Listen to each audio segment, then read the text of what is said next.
우리 시간 하나님의 말씀 찾아보겠습니다. 오늘 우리에게 주시는 하나님의 말씀은 신약성경 사도행전 28장 23절에서 31절 말씀입니다.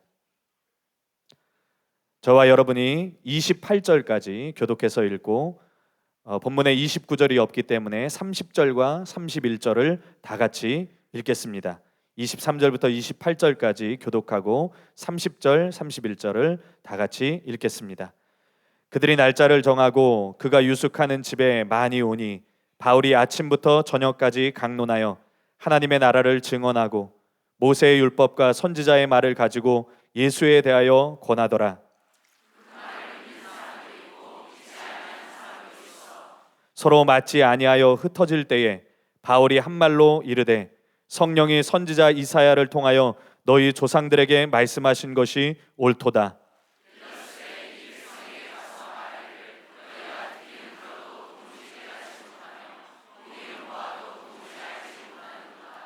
이 백성들의 마음이 우둔하여져서 이 귀로는 둔하게 듣고 그 눈은 감았으니 이는 눈으로 보고 귀로 듣고 마음으로 깨달아 돌아오면 내가 고쳐줄까 함이라 하였으니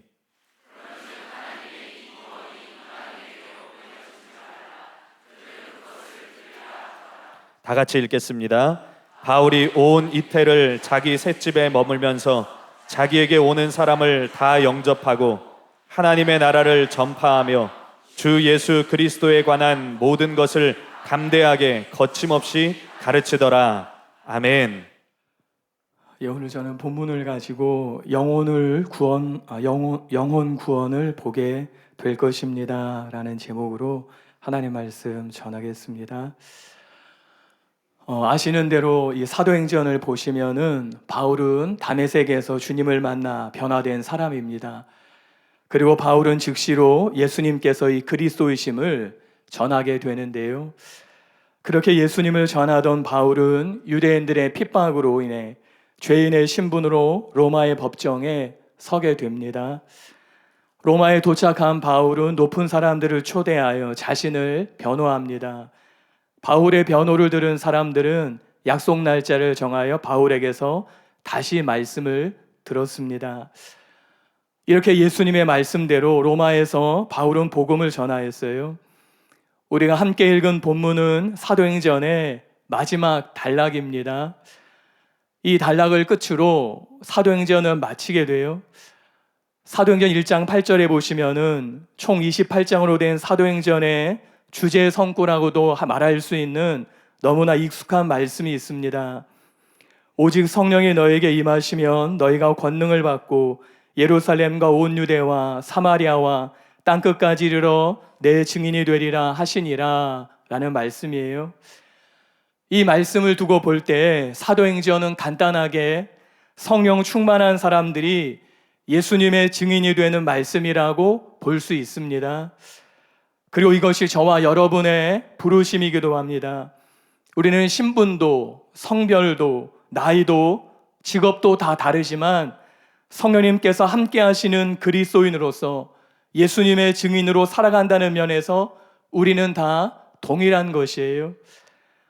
우리는 세계적인 사역자는 아닐지라도 우리는 예수님을 전하는 예수님의 증인입니다.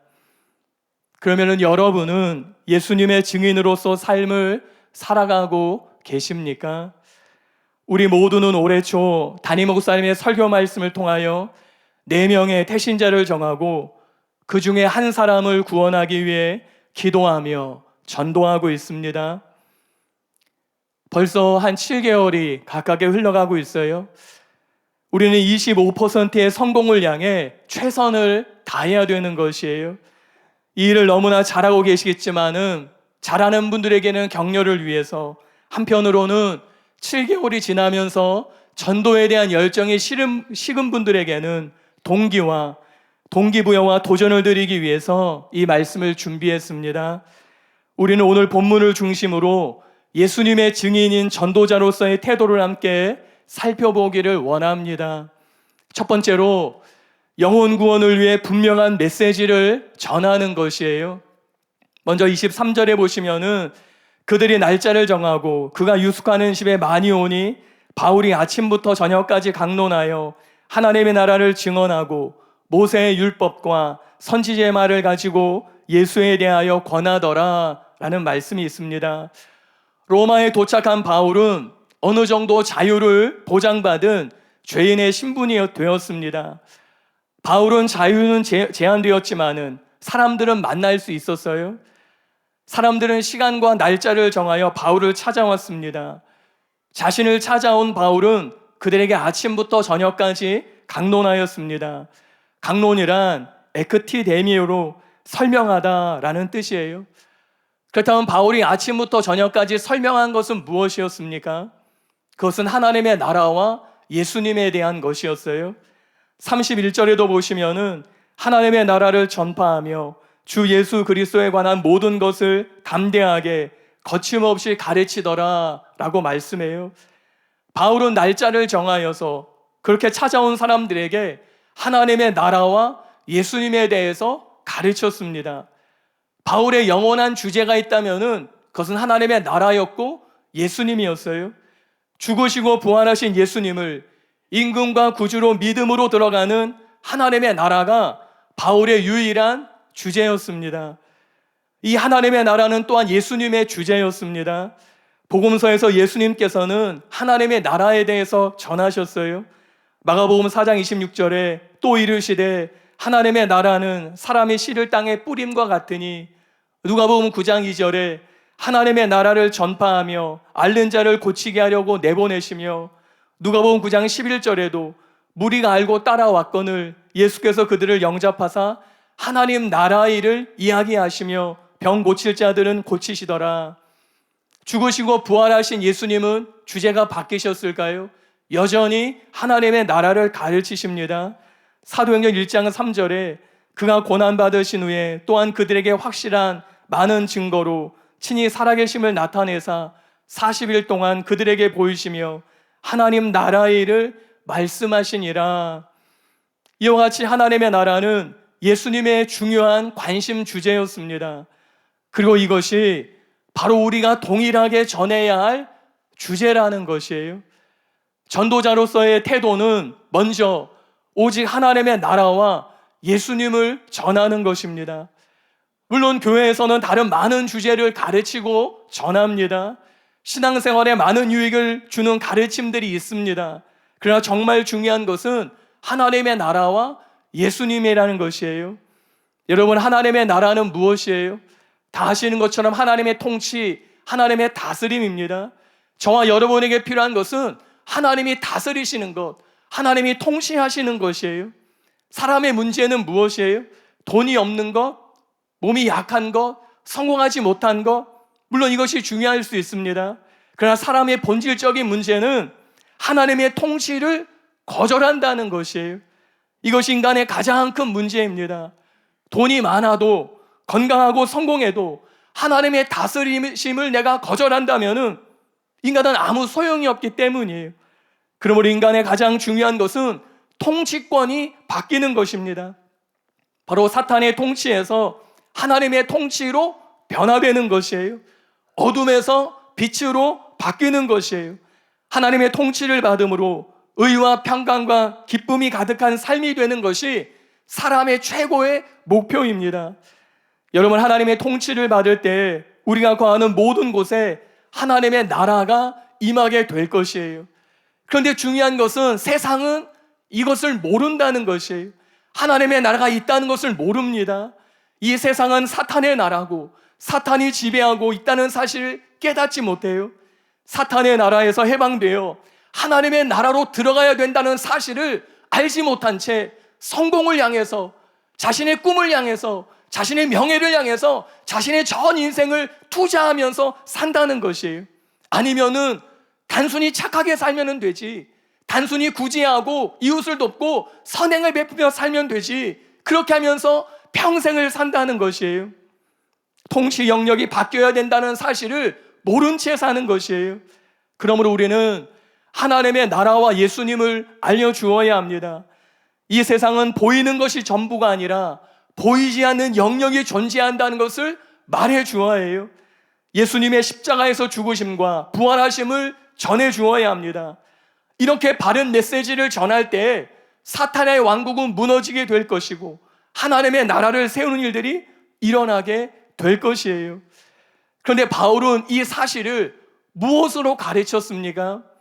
세상의 지혜나 다른 어떤 지식이 아니라 모세의 율법과 선지자의 말을 가지고 가르쳤습니다. 이것이 여러분 중요합니다. 왜냐하면 올해 부활절 주일일 설교 때 담임 목사님께서 말씀해 주신 것이 있기 때문이에요. 담임 목사님께서는 우리는 다른 것이 아니라 진리를 통해 배워야 한다고 말씀하셨어요. 우리는 부활하신 주님을 보는 것보다 중요한 것은 바른 진리를 통해 주님을 알아가는 것, 그것이 중요하다고 말씀하셨습니다. 기록된 말씀을 통해 예수님을 알아가는 것이 중요한 것이에요. 그래서 바른 성경적인 말씀을 듣고 배워야 합니다. 그리고 전해야 합니다. 바울은 구약 성경을 통하여 예수님을 증거하였습니다. 이렇게 바울은 하나님의 나라와 하나님의 중심, 핵심이 예수님을 전하였습니다. 이것이 전도자의 자세라는 것이에요. 여러분, 바울은 구약 성경 가지고 교단을 말하지 않고 교파를 말하지 않았어요. 바울은 선교단체를 말하지 않았습니다. 바울은 자기가 세운 교회들을 말하지도 않았습니다.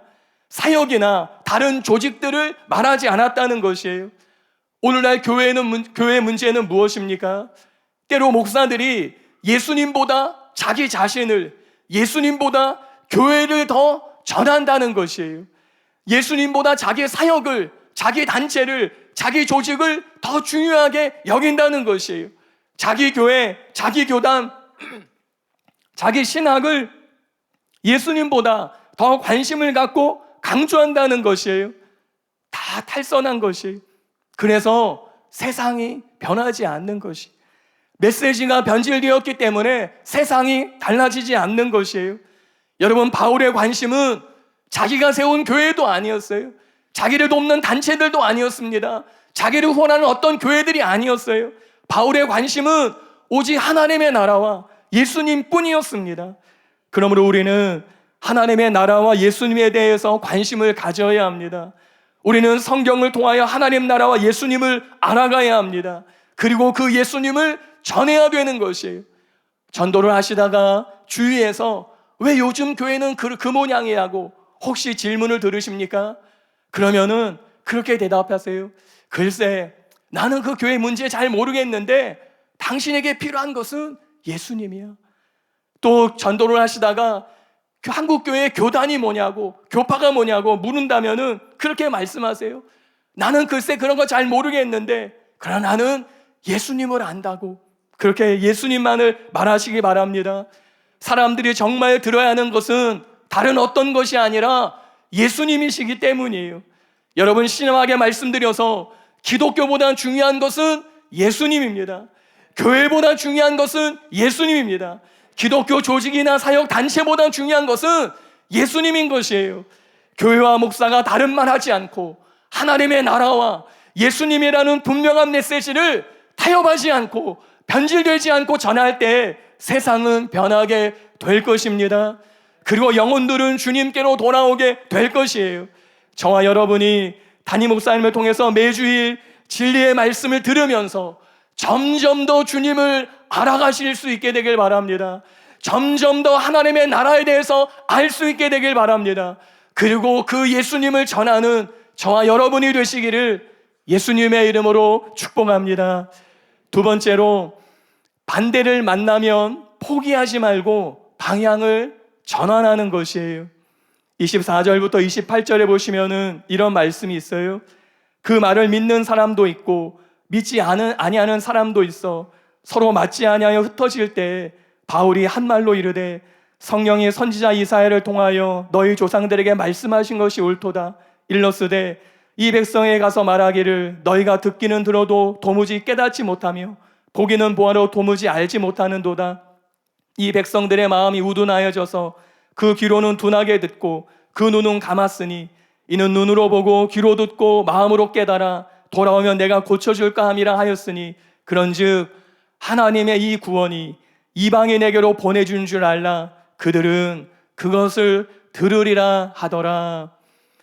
바울이 하나님의 나라와 예수님을 전하자 두 가지의 반응을 나타났어요. 믿는 사람과 믿지 않는 사람들입니다.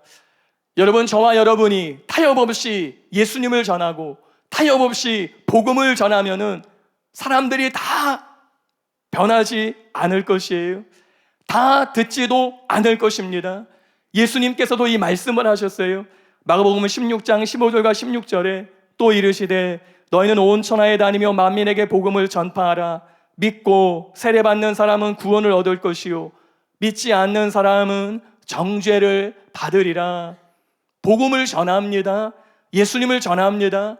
하나님의 나라를 전합니다. 그러면 어떤 일이 일어납니까? 다 믿습니까? 아니면 다 안 믿습니까? 그렇지 않다는 것이에요. 믿는 사람도 있고 믿지 않는 사람도 있습니다. 이것이 예수님께서 말씀하신 것이에요. 이것이 현실입니다. 복음을 듣는 사람이 있고 복음을 거부하는 사람이 있어요. 말씀을 믿는 사람이 있고 말씀을 의심하는 사람이 있습니다. 여러분, 먼저 저와 여러분은 부디 말씀을 믿는 사람들이 되시기를 바랍니다. 어느 순간에도 하나님의 말씀을 마음으로 순종하는 사람들이 되시기를 바랍니다. 왜 사람들이 하나님의 말씀을 믿지 못합니까? 천국과 지옥에 있다는 것을 사람들은 왜 믿지 않는 것이에요? 우리가 복음을 전하면은 사람들은 말해요. 지옥과 천국이 있는지 없는지 봤느냐고. 당신 보고 나에게 말하는 거냐고. 그렇게 따지고 듭니다. 그런데 기가 막힌 현실은 이렇게 따지는 사람들이 있는지 없는지 모르겠으니 못 믿겠다고 말하는 사람들이 사고가 날지 안 날지 모르는 자동차 보험은 철석같이 든다는 것이에요. 병이 걸릴지 안 걸릴지 모르는 암보험은 보험사의 의견에 따라서 견고한 믿음을 가지고 순종해서 너무 잘 든다는 것이에요. 여기에는 특약도 있다고 그래서 확장해서 보험을 든다는 것이에요. 사고가 날지 안 날지 압니까? 모르는 거예요. 병이 들지 안 걸지 아는 것이에요. 모르는 것이 모르지만은 든다는 것이에요. 여러분, 우리는 천국과 지옥을 보지 못했지만 하나님의 말씀인 성경에 있다고 하니 믿어야 합니다. 내 생각, 내 경험은 하나도 중요하지 않습니다. 오직 하나님의 말씀뿐이에요. 다 양보하고서라도 만약에 지옥이 없다고 생각하면서 평생 살았는데 죽어보니 지옥이 있으면은 어떻게 하시겠어요? 그러므로 우리는 이해가 되지 않고 납득이 되지 않아도 겸손하게 하나님의 말씀을 믿어야 되는 것이 이것이 지혜입니다. 반면에 고집을 피우며 믿지 않는다면은 그 마지막의 손해는 누구도 대신 갚아줄 수 없는 것이에요. 그런데 전도하다 보면은 이런 사람들이 있습니다. 자기 생각을 고집하고 자기 경험을 절대적으로 믿으면서 말씀을 거부하는 사람이 있어요. 믿지 않습니다. 이렇게 복음의 저항을 만나면은 어떻게 해야 합니까? 이와 같이 복음이 방해를 받을 때 전도자로서의 태도는 방향을 전환하라는 것이에요. 바울의 가르침을 들은 유대인들은 바울에게 저항하였습니다. 복음을 거세게 반대하였습니다. 그러자 바울은 이사야서를 인용하면서 이방인에게로 복음이 전파될 것을 말했습니다. 이것이 전도자의 태도예요. 복음이 저항을 받으면은 우리는 다른 길을 찾는 것이 닫힌 문에 서서 시간을 보낼 것이 아니라 우리는 열린 문을 향해 나아가는 것이에요. 전도가 그런 것이에요. 복음을 전합니다. 근데 받아들이지 않아요. 그러면 다른 사람을 찾아서 전하면 됩니다. 하나님께서는 복음을 들을 누군가를 저와 여러분의 주위에 준비시켜 두었기 때문이에요. 그런데 많은 사람들이 복음을 전하고 방해를 받으면 어떻게 합니까? 열심히 공을 들여서 수고하고 정말 간절함으로 복음을 전했는데 그 사람이 그만 거절하고 그 사람이 그만 반대하면은 어떻게 해요? 그냥 포기해버립니다.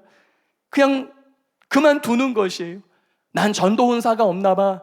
난 전도에 소질이 없나 봐. 그래서 낙심하고 주저앉아 버리는 것이에요. 이것은 증인의 모습이 아니에요. 전도자의 모습이 아닙니다. 전도자는 방해를 받으면은 절망하는 사람이 아니라 다시 일어나서 다른 길을 찾는 사람이에요. 어느 평범한 청년 사역자의 부흥 이야기를 쓴 책이 있습니다. 그 책에 보면은 전도하기 위해 얼마나 어려움을 겪었는지를 상세하게 기록해 두고 있어요. 신도림역에서 전도할 때 한쪽은 역에서 다른 한쪽은 쇼핑센터에서 보안 직원이 나와서 자신이 전도하는 팀들을 이리저리 쫓아내는 거예요. 전도하면 안 된다고, 전도하지 말라고. 그런 상황에서 이 전도팀은 25번이나 쫓겨다니면서 끝끝내 전도를 했다는 것이에요. 하루는 전도를 나가는 청년들이 모여 기도하는데 그 교회 팀장이 이런 기도 제목을 말했습니다. 우리 기도합시다. 하나님, 오늘 우리의 전도 목표는 20명의 사람에게 거절당하는 것입니다. 우리가 거절당하는 것을 부끄럽게 여기기보다 복음을 위해 거절당하는 나 자신을 자랑스럽게 여기는 시간이 되게 하옵소서. 이런 기도를 드렸다는 거예요. 20명에게 거절당하는 것이 주님, 우리의 목표입니다. 그래 기도한 것이. 여러분, 내가 진짜 결심하고 어렵게 복음을 전했는데 받아들이지 않습니까? 거절당한 것으로 실망하지 마십시오.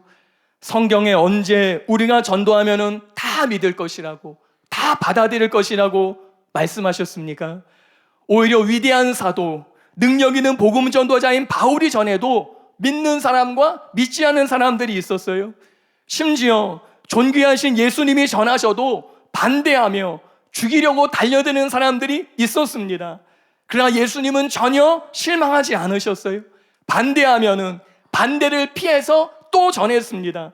이 동네에서 핍박하면은 저 동네로 옮기셨어요. 이 도시에서 방해하면은 저 도시로 옮기셨습니다. 바울은 이 나라에서 공격하면은 저 나라로 갔습니다.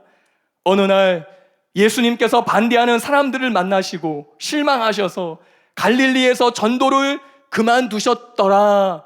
이런 성경 구절은 없다는 것이에요. 그러므로 우리도 실망하지 않고 다른 사람에게 가는 것이에요. 그러면 하나님께서 열어두신 열린 문을 만나게 될 것이고 4가지 밭 중에 옥토와 같은 마음을 가진 사람들을 만나게 될 것이에요. 혹시 지금 4명의 태신자들에게 전도를 하시다가 실망한 분이 계십니까? 4명을 열심히 전도했는데 4명 몽땅 다 거절하셨습니까? 다시 용기를 내시기 바랍니다. 4명이 아니라 16명을 목표로 삼을 수 있게 되시기를 바랍니다. 어쨌든 우리는 25%의 성공을 이루어야 되는 것이에요. 다른 사람을 찾아가십시오. 열린 마음을 가진 사람을 만나게 될 것이에요. 사탄은 저와 여러분이 포기하기만을 기다립니다. 그만두기만을 기다리는 것이, 우리의 포기는 사탄에게 승리를 주는 것이기 때문입니다. 저와 여러분에게 필요한 능력이 무엇이에요? 그것은 포기하지 않는 능력이에요. 낙심하지 않는 능력이에요. 다른 것 없어도 포기하지 않으면 영혼을 얻게 될 것이에요. 데살로니가 후서 3장 13절에 형제들아 너희는 선을 행하다가 낙심하지 말라.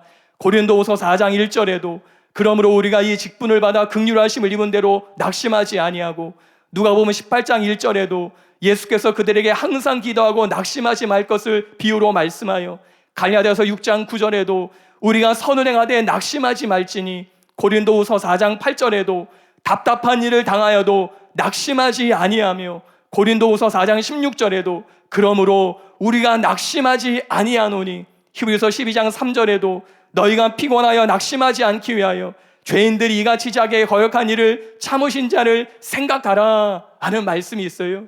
이 말씀을 통해서 우리의 삶에서 낙심이라는 단어를 지우실 수 있게 되시기를 바랍니다.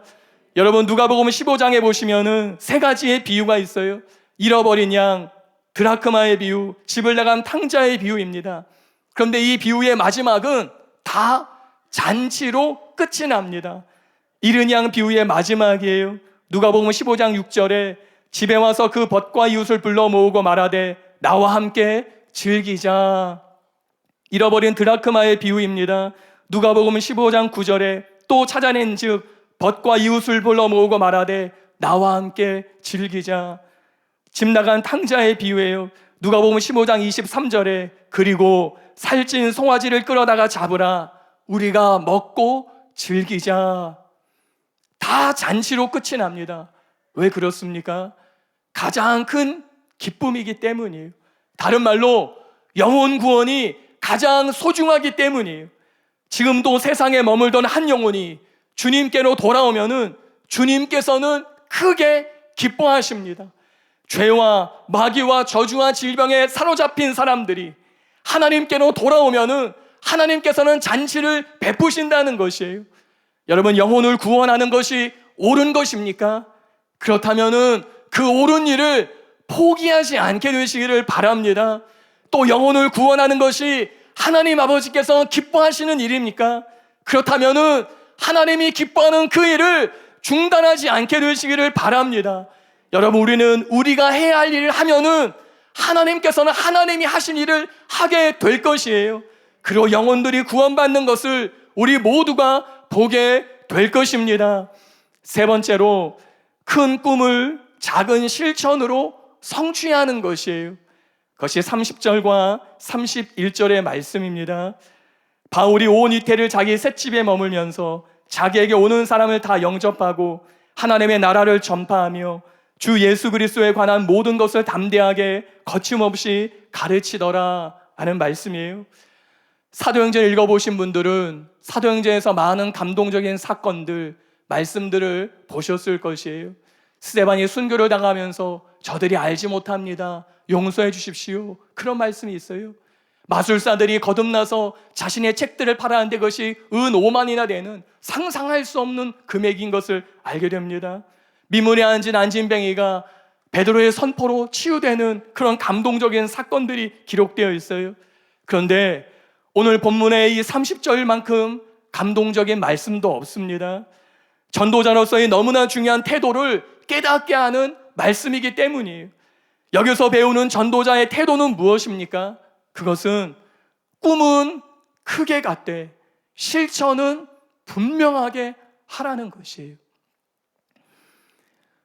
여러분, 우리는 사도행전의 시작이 얼마나 거대하고 능력 있고 위대하였는가를 다 알고 있습니다. 마가다락방에 성령님께서 바람처럼 불처럼 강력하게 임하셨어요. 각 나라에서 온 사람들은 각자가 자기 나라 언어로 120명의 성도들이 하나님을 높이는 것을 듣게 되었습니다. 그 외에는 강력한 기적과 능력이 나타났습니다. 한 번의 설교로 3,000명이 회개하고 돌아왔어요. 한 번의 기적으로 5,000명이 돌아왔습니다. 그리고는 셀 수 없는 사람들이 돌아왔다고 사도행전은 기록하고 있어요.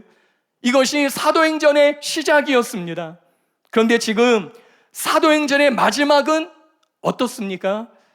바울 한 사람이 꼬박 2년 동안 셋집에 머무면서 오는 사람들에게 복음을 전하는 것으로 마쳤다는 것이에요. 여러분, 어떻게 생각하십니까? 시작은 놀라웠는데 마지막은 너무 초라하다고 생각되지 않습니까? 출발은 거창했는데 마지막은 너무 시시하다고 느껴지지 않습니까? 이게 진짜 사도행전의 끝인가? 더 없는 거야? 이렇게 끝나는 거야? 사도행전의 시작과 비교할 때 사도행전의 마지막은 너무나 소박하고 너무나 평범하다는 사실이에요. 극적인 사건도 없고 충격적인 것도 없어요. 어떻게 보면은 조금 실망스러운 모습이라고 생각되어질 수 있습니다. 사도행전의 출발이 3,000명이 회개한 것이라면은, 5,000명이 회개한 것이라면은, 셀 수 없는 사람들이 구원받은 것으로 시작되었다면은, 적어도 사도행전의 마지막은 여기저기서 이곳저곳에서 1만 명이 구원받고 5만 명이 돌아오고 10만 명이 구원받는 것 정도로는 맞춰야 되는 게 아닌가 생각할 수 있다는 것이에요. 그런데 사도행전의 마지막은 바울 한 사람이 셋집에서 소박하게 복음을 전하는 것으로 끝나버린다는 것이, 얼핏 잘못 보면은 마치 불같이 타올랐던 복음이 이제는 싸늘하게 식어서 재만 남은 것으로 끝나는 것으로 생각될 수도 있는 것이에요. 아, 이제 복음이 별 볼 일 없어졌구나. 이제 복음이 시시해졌구나. 이제 복음이 세상을 변화시킬 만한 능력이 없구나. 그렇게 착각할 수도 있다는 것이에요. 그런데 바로 이것이 복음의 모습이에요. 사람들은 큰 것이 큰 일을 한다고 생각해요? 큰 교회가 큰 일을 하고 대형 집회가 많은 사람들을 구원한다고 생각합니다. 물론 그럴 수도 있어요. 그러나 항상 그런 건 아니에요. 복음만이 큰 일을 합니다. 큰 일은 복음이 하는 것이에요. 그리고 다른 어떤 것이 아니라 오직 성령님과 그 말씀에 사로잡힌 한 사람이면은 큰 일을 할 수 있다는 것이에요. 셋집에서 오는 사람들에게 거침없이 가르치는 바울의 이 모습을 통해 복음이 전해지고 하나님의 나라가 세워졌습니다. 그리고 역사적으로 후에는 로마가 기독교 국가가 되는 일이 일어났습니다. 여러분, 우리는 어쩌면 너무 거창한 것에 미혹되었는지 모릅니다. 우리 담임 목사님께서 말씀하신 것처럼 교회가 어쩌면은 너무 대붕이라는 것을 오해하고 있는지도 모릅니다. 사람들은 한 번에 수십억 명의 사람들이 돌아오는 그런 것에 너무 마음이 끌려 있는지도 몰라요. 대형 경기장의 집회, 수십만 명이 모이는 대형 집회 등을 통해 영혼들이 쓰나미처럼 구원받는 것을 너무 꿈꾸는지도 모릅니다. 어느 날 대추수가 일어나는 것을 꿈꾸는 것이에요. 물론 이 꿈이 나쁘다는 것이 아닙니다. 우리는 대부흥을 기도하고 대추수를 기대해야 합니다. 하지만 오늘 본문만으로 본다면은 사도행전은 그 능력 있는 바울이 대형 집회를 하는 것으로 마치지 않았습니다. 대형 기적의 집회를 하는 것으로 끝나지도 않았습니다. 오히려 작은 셋집에서 오는 사람들에게 복음을 전하는 것으로 끝났습니다. 우리는 여기서 진짜를 발견해야 합니다. 물론 큰 대형 집회가 잘못이라는 것은 절대 아니에요. 그보다 우리는 실제적인 것을 추구해야 한다는 것이에요. 겉으로 눈에 보이는 것이 아니라 진짜와 본질을 추구해야 된다는 것이에요. 기독교는 이벤트나 쇼가 아니기 때문이에요. 기독교는 실제이기 때문이에요. 우리는 요란하고 시끄럽게 하는 것이 아니라 소박하더라도 실제적인 사역을 추구해야 합니다. 무엇이든지 뜬구름 잡듯이 접근하는 것이 아니라 실제적인 방안을 추구해야 되는 것이에요. 이상으로만 가득한 것이 아니라 분명한 실천력이 있어야 된다는 것이에요. 여러분, 부흥이란 무엇이에요? 무엇이 교회의 부흥입니까? 교회 안에 있는 사람들을 사랑으로 돌보는 것이에요. 그리고 교회 밖에 있는 사람들을 데리고 오는 것이에요. 이것이 부흥이에요. 그래서 전도는 필수적인 것이, 부흥을 위해서 전도는 핵심인 것이에요. 예를 들어 하루에 수천 명이 구원을 받는 것 좋은 일이에요. 그러나 1년에 한 사람이 구원받는 것도 중요합니다. 그렇게 1년에 한 사람이 분명하게 구원받는 일이 우리의 삶 가운데 실천되어진다면 놀라운 일이 일어나게 될 것이에요. 다시 말씀드려서 꿈은 크게, 그러나 행동은 분명하게 가실 때 우리는 복음으로 세상을 바꾸게 될 것입니다. 중요한 것은 무엇이에요? 이것을 포기하지 않고 누가 끈질기게 복음을 전하느냐예요. 소박하지만은 실제적으로 지속적으로 누군가 전하는 것이에요. 이것이 사도행전이 우리에게 보여주는 모습이라는 것이에요. 여러분, 우리는 교회에서 집회를 합니다. 함께 모여 예배를 드립니다. 기도합니다. 그런데 이와 동일하게 정말 중요한 것은 우리의 셀에서의 모임이에요. 우리의 셀에서 하나님의 임재와 능력을 경험하는 것입니다. 그리고 셀에서 영혼들을 구원하는 것이에요. 그리고 우리 각 개인이 우리가 있는 그곳에서 복음을 전하는 사람들이 되는 것이에요. 우리의 가정이 복음을 전하는 장소가 될 때, 우리의 셀이 복음을 전하는 곳이 될 때, 우리가 있는 직장과 학교가 복음을 전하는 장소가 될 때 복음은 세상을 덮게 될 것이에요. 일상생활에서 복음의 확산을 완성해가는 이 진짜 실천력이 저와 여러분에게는 필요하다는 것이에요. 때로 사람들은 사도행전적인 삶을 너무 거창하게 생각해요.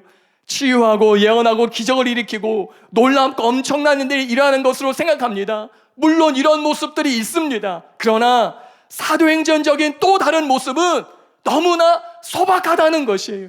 그러나 이 소박함이 집요하고 끈질기고 포기할 줄 모른다는 데 중요성이 있는 것이에요. 나의 주위에서 작은 전도를 실천할 때 우리는 사도행전적인 모습의 삶을 살게 될 것입니다. 사도행전은 어떤 책이에요? 부푼 꿈 이상으로 끝나는 책이 아닙니다. 사도행전은 강력한 실천이 있는 실제적인 삶으로 끝나는 책이에요. 언젠가 돌아올 수십억 명의 사람들을 꿈꾸며 믿는 자들이 가만히 있는 것이 아니라 믿는 자들이 각자의 셋집에서 어찌하든지 한 영혼이라도 구원하기 위해서 소박하게 복음을 전하는 그 끈질긴 모습이 있을 때 우리 모두가 기대하는 수십억 명이 돌아오는 그 일을 보게 될 것이라는 것을 증언하고 있다는 것이에요. 여러분, 저와 여러분은 다 대형 집회를 인도할 수 없어요. 다 세계적인 사역자도 될 수 없습니다. 그러나 바울처럼 우리는 우리가 있는 그곳에서 담대하게 거침없이 복음을 전할 수 있습니다. 유명하고 큰 것이 중요하지 않아요. 예수님을 사랑하고 복음을 사랑하고 영혼들을 사랑함으로 한 영혼 한 영혼에게 진리를 전하는 것이 중요합니다. 여러분의 셋집은 어디에 있습니까? 여러분의 셋집에서 지금 여러분은 무엇을 하고 있어요? 수십억 명이 구원받는 그것을 위해 기도하고 있습니까? 좋은 것이에요. 그러나 바울처럼 한 영혼 한 영혼에게 그 셋집에서 복음을 전하는 저와 여러분이 되시기를 바랍니다. 결론을 말씀드리겠습니다. 지금 바울은 연금 상태에 있습니다. 감금되어 있어요.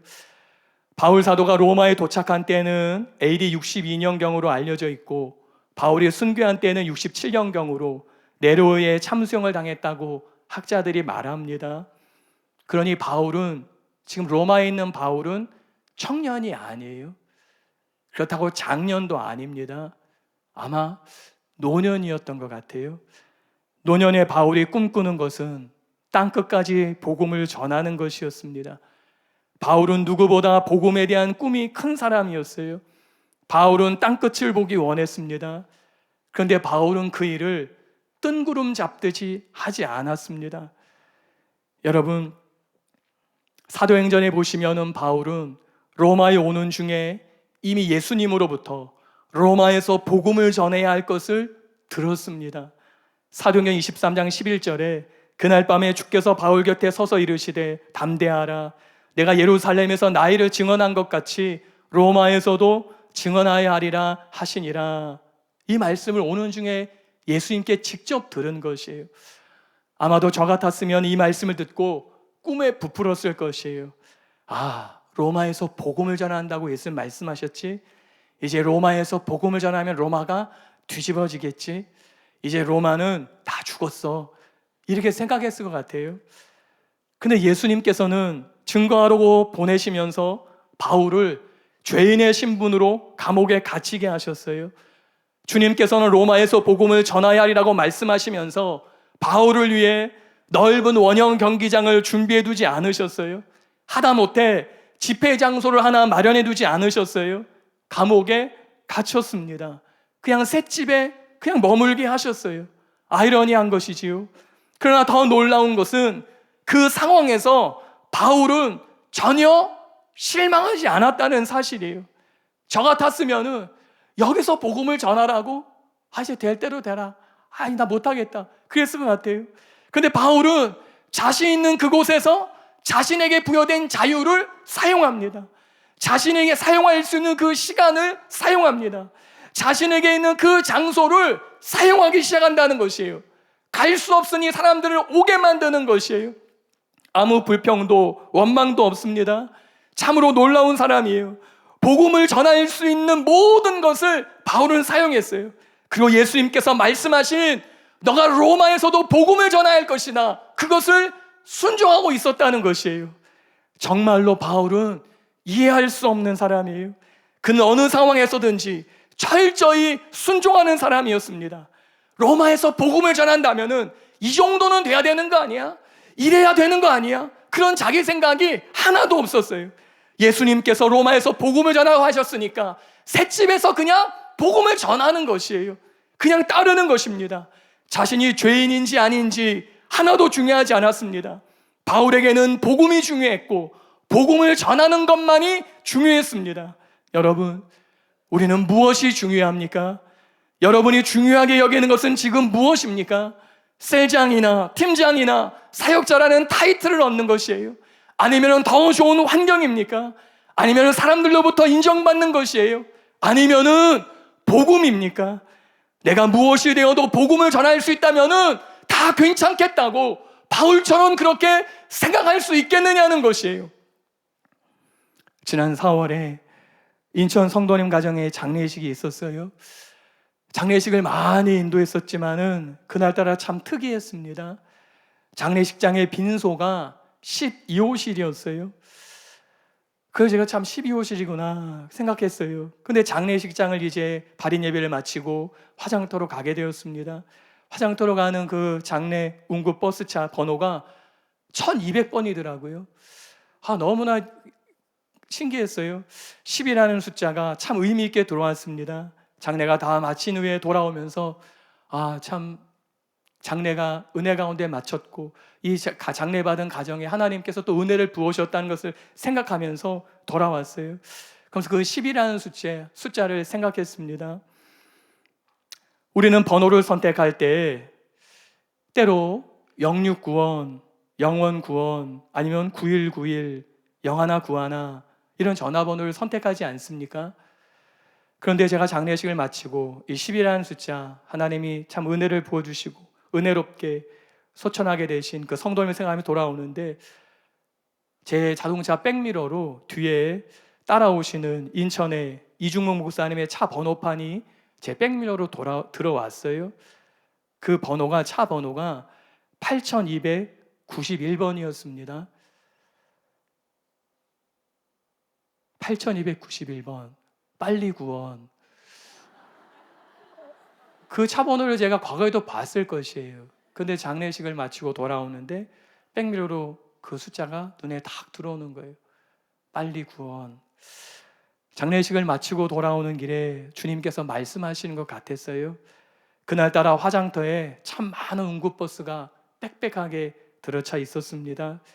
그 중에 믿는 사람이 얼마가 되는지 모르지만 빨리 구원해야 한다 라는 주님의 음성 같았어요. 더 늦기 전에, 더 시간이 지나기 전에 빨리 구원해야 한다, 그런 음성 같았습니다. 참 마음에 와닿는 시간이었어요. 여러분, 늦기 전에 빨리 구원하시기 바랍니다. 예수님을 소개하시기 바랍니다. 거절한다고 실망하지 마시기 바랍니다. 다시 전하십시오.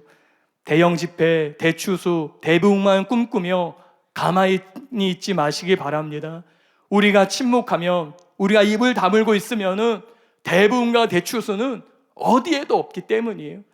능력이나 은사가 없다고 핑계대지 마시고 바울처럼 셋집에 오는 사람들에게 복음을 전했듯이 오늘 우리가 만나는 사람들, 가까운 이웃들, 태신들에게 기회가 주어지는 대로 전하실 수 있게 되시기를 바랍니다. 마지막으로 이 글을 읽어드리고 기도하기 원합니다.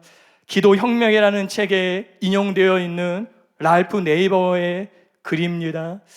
한 형제가 그의 친구가 죽은 뒤에 이렇게 말했어요. 그는 나에게 가장 소중한 친구였다. 우리는 만나면 모든 것을 다 이야기할 수 있었다. 그러나 예수님에 대해서는 이야기하지 않았다. 나는 예수님을 부인한 것이다.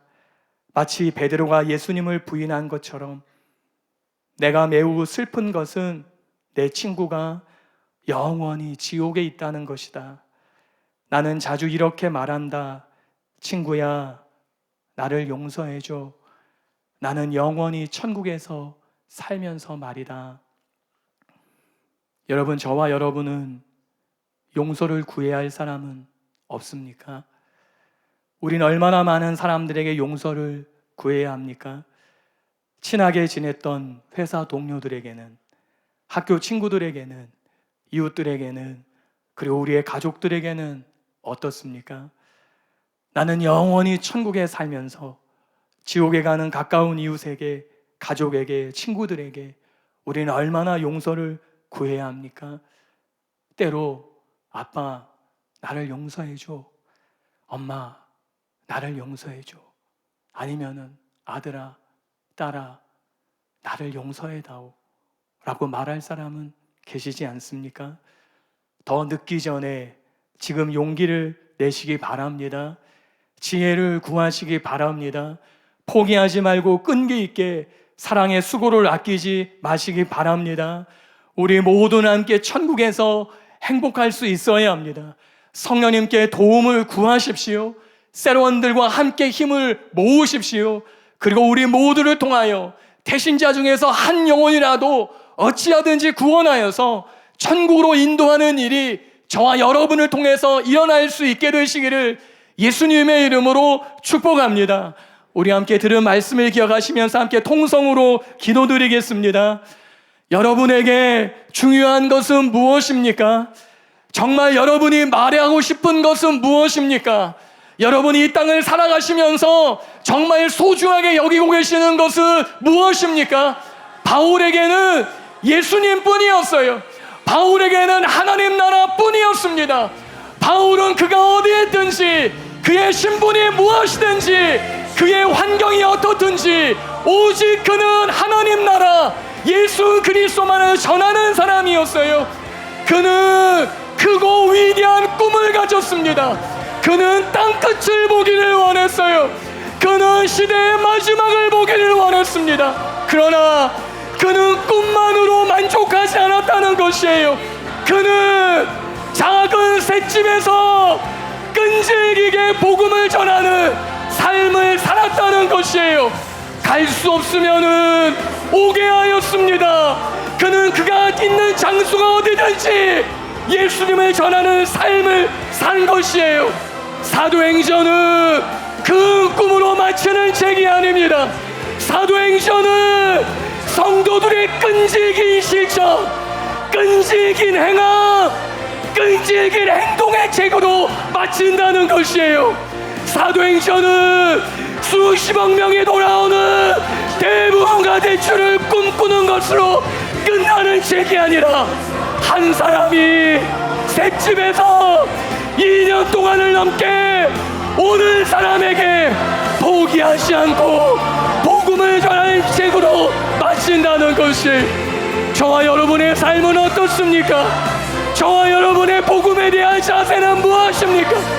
영혼 구원을 위한 저와 여러분의 태도는 무엇입니까? 주님, 나의 셋집은 어디입니까? 내가 포기하지 않는 사람이 되게 하여 주시옵소서. 옥도 같은 밭을 만나기 위해 중단하지 않게 하여 주시옵소서. 대신자 4명에게 복음을 전해서 4명 모두에게 거절당했다면은 주님, 우리는 또 다른 4사람을 정할 것입니다. 또 다른 4사람을 또 정할 것입니다. 또 거절당하면은 주님, 우리는 또 다른 4사람을 정할 것입니다. 20명에게 거절당하는 것이 오늘 전도의 우리의 목표라고 기도하는 청년들이 있습니다.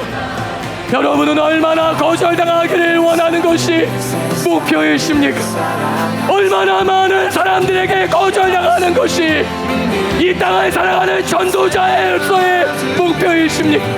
주님, 우리는 거절당해도 중단하지 않을 것입니다. 영혼 구원이 주님께 가장 큰 기쁨이라면 우리 누구도 포기하지 않을 것입니다. 우리 누구도 그만두지 않을 것입니다. 하늘 아버지가 기뻐하는 것이 한 영혼이 돌아오는 것이라면은 주님, 우리는 그만두지 않을 것입니다. 은혜를 베푸소서. 은혜를 베푸소서. 주님, 우리 모두에게 은혜를 부어 주시옵소서. 우리는 누군가에게 나를 용서해줘 라고 말해야 할 사람은 없습니까? 우리는 누군가에게 나를 용서해줘, 친구야 나를 용서해줘, 아들아 나를 용서해다오, 딸아 나를 용서해다오, 아버지 어머니 나를 용서하세요. 이렇게 말해야 할 사람들은 계시지 않습니다. 주님, 우리가 용서하는 자, 복음을 전하는 자가 될 것입니다. 우리가 만나는 사람에게 끈질기게 복음을 전할 것입니다. 주님, 우리 모두에게 그 은혜를 부으소서. 그 은혜를 부으소서. 우리가 정한 대신자들이 주님께 돌아오기까지 멈추지 않게 하여 주시옵소서. 진 목사님께서 말씀하신 것처럼 세림을 목에 놓으소서. 세리 연합하게 하소서. 세리 하나가 되게 하소서. 방법을 찾게 하소서. 지혜를 구하게 하소서. 한 영혼을 얻기까지 우리의 수고와 노력을 멈추지 않게 하여 주시옵소서. 주님, 우리 모두에게 복음을 향한 그 담대함을, 그 거침없이 전하는 마음을 우리 모두에게 부어 주시옵소서. 직장이 우리의 새집임, 가정이 우리의 새집임, 내가 다니는 학교가 우리의 새집임, 나의 사업장이 우리의 새집임. 오는 사람에게 우리 모두가 복음을 전할 것이 은혜를 베풀어 주시옵소서.